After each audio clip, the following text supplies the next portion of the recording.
I just want to assure you before I start that whatever I say has nothing to do with the voodoo. Actually, past life regression therapy is based on the principle of simultaneous and the contagion effect. We are all aware that our past is not dead. It continues to influence our present. And it is in the present that our future is created. Man has been given free will to change.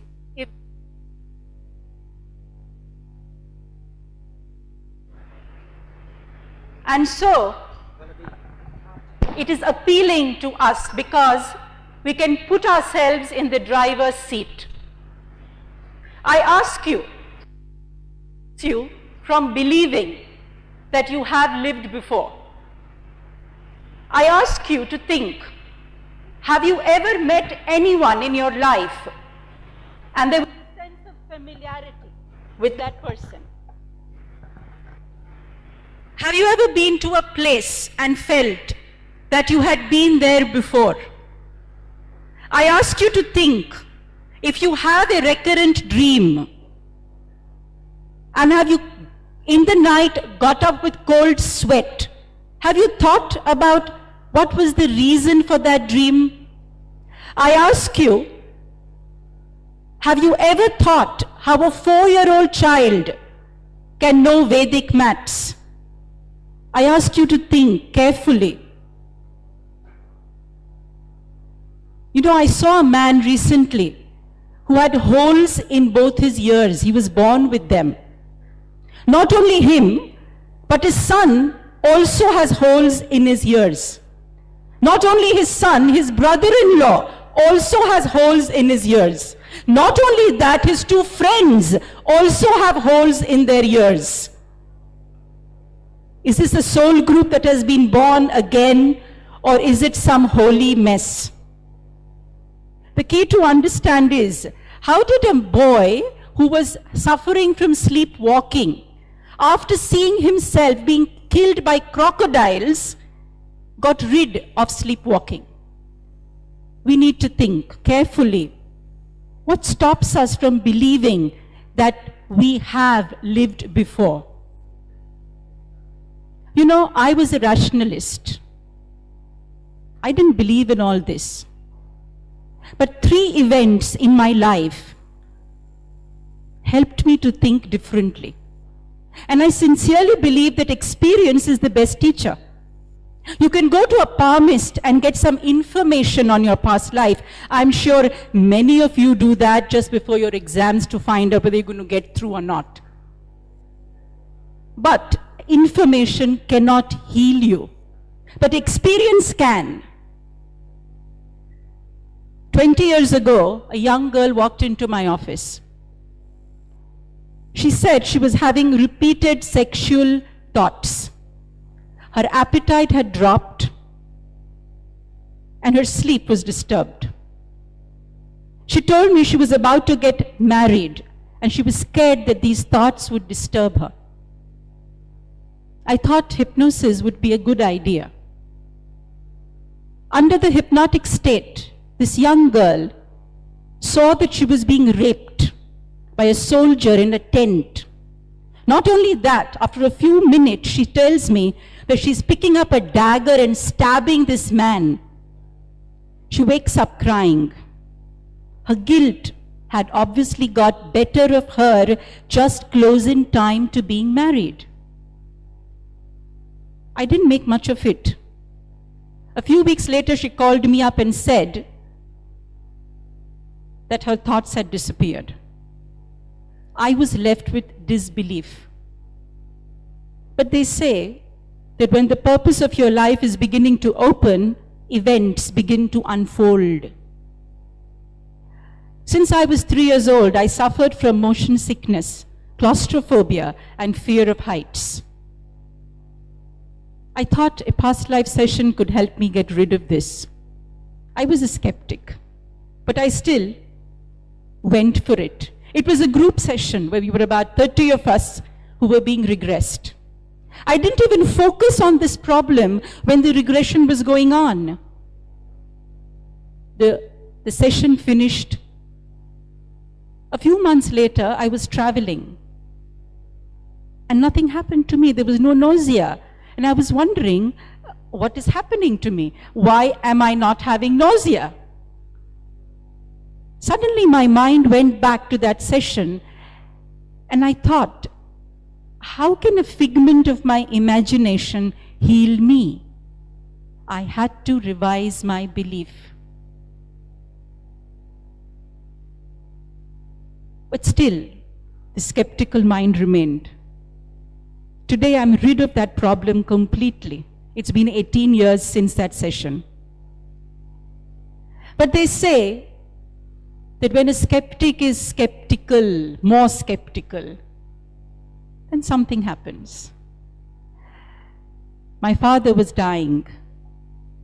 He lay there on that hospital bed, breathing his last. But during that time, he showed me what an out-of-body experience is. What is teleportation?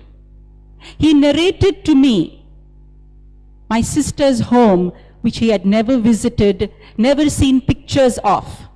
He told me the photo frames on the walls. He not only said that, but he told me that where my sister was at that time wearing a black dress in a party. As he was narrating these incidences, I was more and more amazed. At that moment, I realized that maybe he just wanted to see how his daughter was doing far back. Maybe that's what people do before they die. I don't know. A few minutes later, he said to me, there is too much of light. The daughter and me didn't want my dad to go. And so I kept a towel on his forehead, thinking that I could block the cosmic light that was about to embrace him. A few seconds later, the monitor beeped. He said, the path is clear, and he was gone. At that moment, I realized that I have a limited mind, but I have a limited body, a limitless mind, and an infinite consciousness. But you know, they say that a skeptic still remains because there's a scientist inside you. I always say that spirituality and science are just two sides of the same coin. And so, when you're a spiritualist, a little bit of the scientist begins to work. And so I started searching. I thought to myself, if there is something called a soul and consciousness, it must be in my body and brain. And I want to know where it is. And that's when I read about the Stanford Penrose studies. It said to me that within the brain there are these microtubules in which there is quantum processing taking place. And it also said to me that these microtubules lose their quantum state when a person dies. It also said that the brain is a receiver and an amplifier. It relays and catches signals.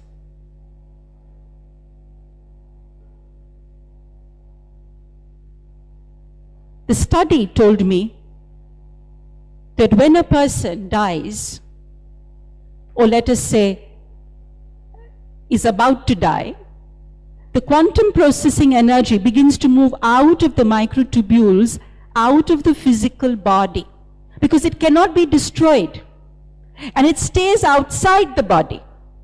If this person is revived again, this same energy enters the microtubules, and when the person wakes up, he says he had a near-death experience. And if this person dies, this energy moves out of the body in search of another physical body. Maybe this is the soul. This energy is possibly the soul. In my past life sessions, I have seen people witnessing death. And when they move out of their past life body and they view their dying body from the top, they realize that death is a myth. You cannot die. You realize that the soul is invincible. This is a very interesting study and tells you a lot about your consciousness. I thought to myself, if there are two people separated by thousands of miles, can they still connect to each other? The phenomena of telepathy, as we know. Quantum entanglement is just that. It tells you the power of oneness. There's a lot of talk on oneness happening nowadays, but there is a scientific base to that. A particle somewhere, thousands of miles away, can connect to another particle thousands of miles away. So there must be something that is happening in a past life session where this person lying in bed in a hypnotic state is able to connect to his past life body. Not only that, he's able to feel the sensations, the emotions.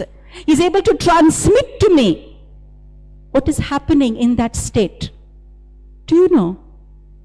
There are people who visit their past lives and they experience death. And in that death state, when they experience that a sword is stabbed into their body, they can actually remove that sword, healing their current life body. I know it sounds quite far-fetched, but it does happen.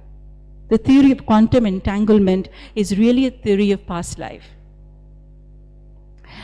But then you go a little bit deeper and find out that during a hypnotic state and during a past life session, when we are speaking to that person, we are saying words, we are having a language that is being spoken to them. And this particular theory on hypercommunication says that if you speak at a certain frequency, at a modulated frequency, you can heal. You can actually heal the DNA. And that is how hypnotic suggestions, affirmations, and positive words act. A tunnel connection is created between your body and your past life body. And that is how actually the frequency begins to change in your current body as you experience emotions in a past life body. Hypercommunication is a very interesting phenomena because it helps you to heal your DNA. I thought to myself, okay, so spiritualists and scientists are really doing the same thing. There's nothing different.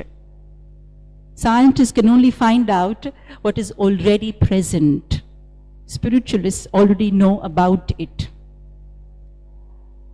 As my life unfolded and as I became more and more spiritual, I realized that past life regression therapy is not a very new age therapy.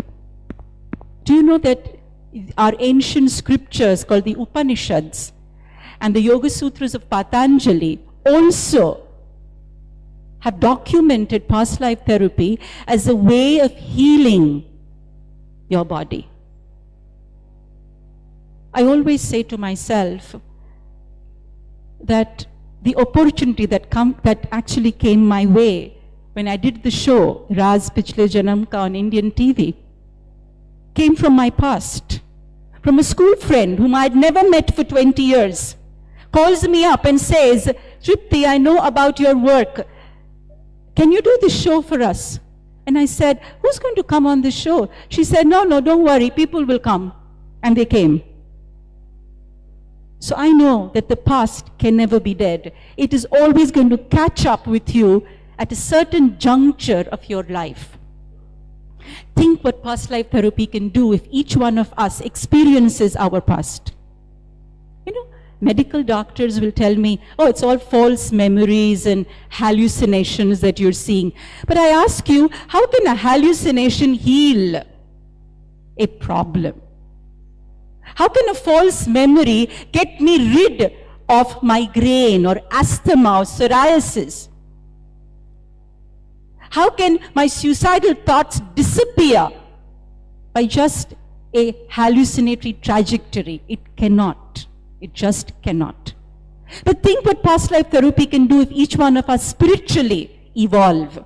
If each one of us understand that we can be born in different cultures, in different religions, speak different languages. Think what it can do if a Christian saw himself as a Muslim in a past life. Just think about it. I believe that past life therapy can remove discrimination. It can remove judgment, and it can stop hate. I believe that walking barefoot on the sands of time can make you believe and understand that you are living by choice, not by chance. And don't worry, if you don't believe in past lives, in some lifetime or another, you will. Thank you.